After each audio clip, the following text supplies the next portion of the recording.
Yvonne. Yeah, I asked Yvonne not to say any more because I want you to form your own first impression. So what do you think? Have a good look. It's actually about how do we get diversity of thought around the table. So what can we do about all these biases? Well, I want to give you some tips. We've got some personal actions we can take. So there's some things we can each do to try and become more aware of these automatic neuroprocessing errors that can happen. There's also some leadership actions that we can take as well. But then there's this whole wealth of diversity under the waterline. People's thinking styles, their personality, whether they're an introvert or an extrovert, their past experience, their professional experience. All of those contribute to this wonder of diversity of thought that we're trying to harness in our organisation.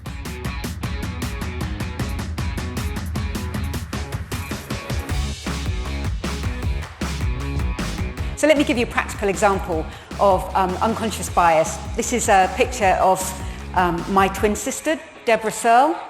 I don't know why I just labelled that, because she's obviously not the other woman sitting We want to be fair because we want to be treated fairly. And yet I've discovered that sometimes I do exclude people. And I don't usually mean to do it, but I found ways of catching myself. And I'd love to share some of those ways with you.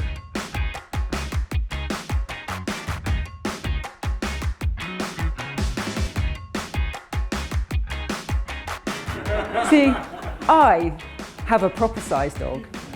Oh yeah. These people are not in my in crowd. Unconscious bias, it's there, it does exist. People say, you know, I don't see color, I don't see this, or I don't see that, but it exists, and we really do have it. So it's a good thing that she mentioned about looking at yourself and your motives and your reason for why you do what you do. But what happens if you substitute one category of people for another? Does it still look fair? Oh dear.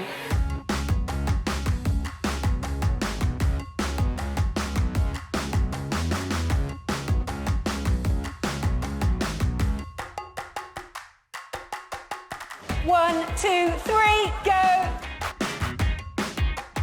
Who do you talk to in the office and who don't you talk to? Who do you share business critical information with and who don't you? Who do you choose to mentor and who don't you choose to mentor? Can you see any patterns in the things that you do?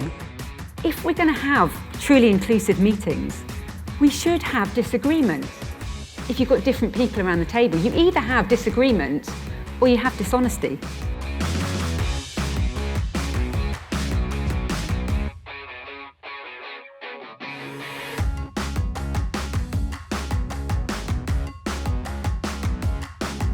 So our unconscious attitudes may be utterly incompatible with our stated conscious values. Welcome to this course in which we'll be exploring unconscious bias.